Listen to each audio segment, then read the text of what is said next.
এখন অনেক বড় একটা সফলতা পেতে গেলে আসলে তার পিছনে অনেক ব্যাকগ্রাউন্ড হিস্ট্রি থাকে, স্টোরি থাকে।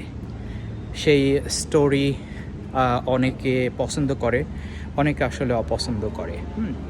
সকল গণ অভ্যুত্থান যে একেবারে পিসফুলি হয়েছে এরকম কোনো ঘটনা ইতিহাসে নাই। আমরা যদি আরব স্প্রিংয়ের কথা বলি, তিউনিসিয়াতে এক যুবক তার গায়ে আগুন ধরিয়ে দিয়েছিল, কারণ সে কোথাও ন্যায় বিচার পায়নি, যে কারণে সে নিজেকে সরকারি অফিসের সামনে গিয়ে আগুন ধরিয়ে দিয়েছে।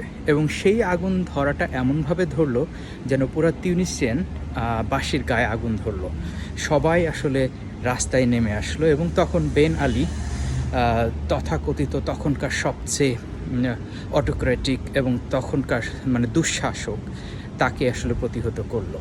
তো সুতরাং এই বড় একটা সফলতার পিছনে যে ছোট ছোট যে ভুল ত্রুটিগুলো হয়, সেই ভুল ত্রুটিগুলো তরুণ সমাজকে আত্মসমালোচনায় আনতে হবে এবং সেইগুলোতে ওয়ার্ক করতে হবে।